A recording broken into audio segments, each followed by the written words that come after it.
तो गाइस अभी स्टार्ट करते हैं बायो का सेशन। तो मैं स्क्रीन शेयर कर देता हूँ। एनोटेट ऑन हो गया। तो गाइस फर्स्ट क्वेश्चन हमको यहाँ पे दिया हुआ है, हु गेव बायनोमियल नोमेनक्लेचर। तो बायनोमियल नोमेनक्लेचर बेसिकली किन्होंने दिया था। तो सबसे पहले गाइस काफी अच्छा और इंपॉर्टेंट क्वेश्चन है, आपको आई थिंक पता भी होगा ऑलरेडी। बायनोमियल नोमेनक्लेचर के बारे में हमने पहले भी पढ़ा हुआ है 9th क्लास में।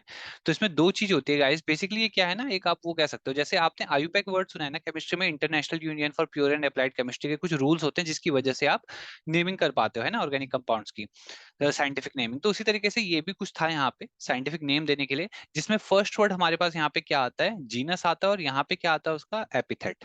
इस तरीके से लिखते थे हम। अब ये इस तरीके का नोमेनक्लेचर दिया किसने था, तो सर जॉन रे ने, हक्सले ने, एरिस्टोटल ने। तो गाइस इंपॉर्टेंट है, ऑप्शन डी होगा, कैरलस लिनेनस, इन्होंने दिया था सिस्टम। और यही है गाइस, है ना। तो ये हो गया, और इसमें कुछ और इंपॉर्टेंट पॉइंट तो नहीं मिस कर रहे हो। ठीक है, बायनोमियल नॉलेज कैरलस लिनेनस। ठीक है जी। मूव करते हैं आगे। इस क्वेश्चन में which way is the correct to write a biological name. तो एक बायोलॉजिकल नेम लिखने में चार ऑप्शन दिए हुए हैं, कौन सा सही तरीका है। अ, हाँ गाइस, कार्लस लिनेस के बारे में हमको एक फैक्ट यहाँ पे मिस हो रहा था कि ये क्या है, फादर भी हैं किसके, ऑफ मॉडर्न टेक्सोनॉमी के। हाँ, तो ये पॉइंट हम मिस कर रहे थे ना, कि ये फादर ऑफ मॉडर्न टेक्सोनॉमी भी हैं।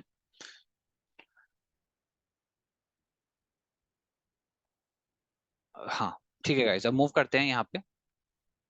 यहाँ बोला हुआ है which way is the correct to write a biological name. अगर आप लिख रहे हो तो अमीबा प्रोटिस्ट। तो गाइस ये चार ऑप्शन आपको दिए हैं, आपको ये देखना है कि किसमें सही। देखो गाइस, यहाँ दोनों लेटर कैपिटल हैं, तो गाइस ऐसा नहीं होना चाहिए, सेकंड लेटर स्मॉल होना चाहिए, इसलिए गलत होगा।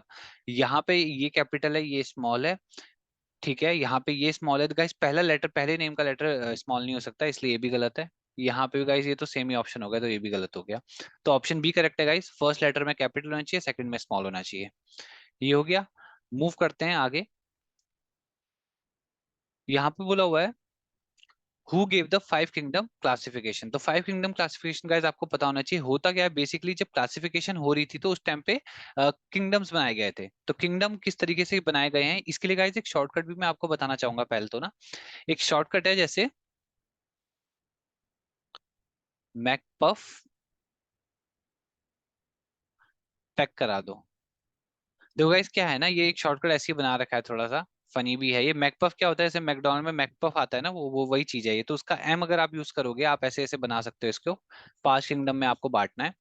ये हो गया आपका मोनेरा। ये हो गया पी से प्रोटिस्टा या प्रोटिस्ट। उसके बाद एफ से फंगाई। फिर उसके बाद प्लांटेई। फिर उसके बाद एनिमेलिया। तो इस शॉर्टकट से आप याद कर सकते हो। और ये किंगडम क्लासिफिकेशन का सिस्टम किसने दिया था, विटेकर ने। तो ये आप याद रखना।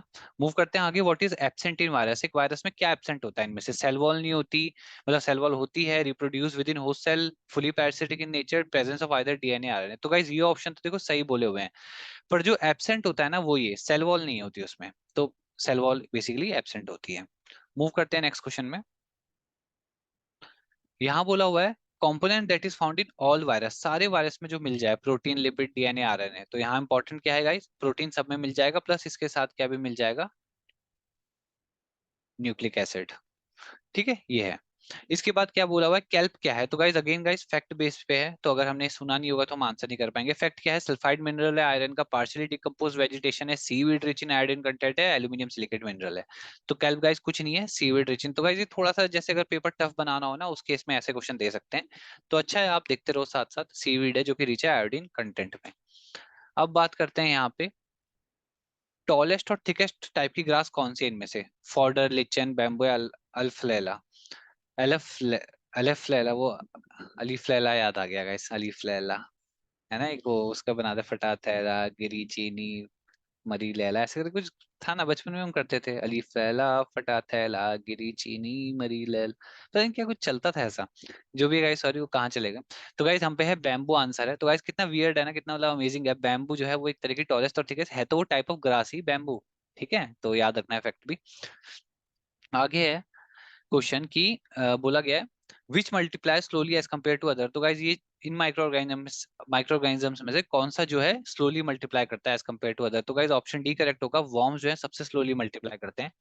उसके बाद है which among the following does not have segmented body. किसकी नहीं है सेगमेंटेड बॉडी, आप समझ रहे हो, जैसे गाइज अर्थवॉर्म होता है ना, अर्थवॉर्म आपने देखा होगा इस तरीके से होता है।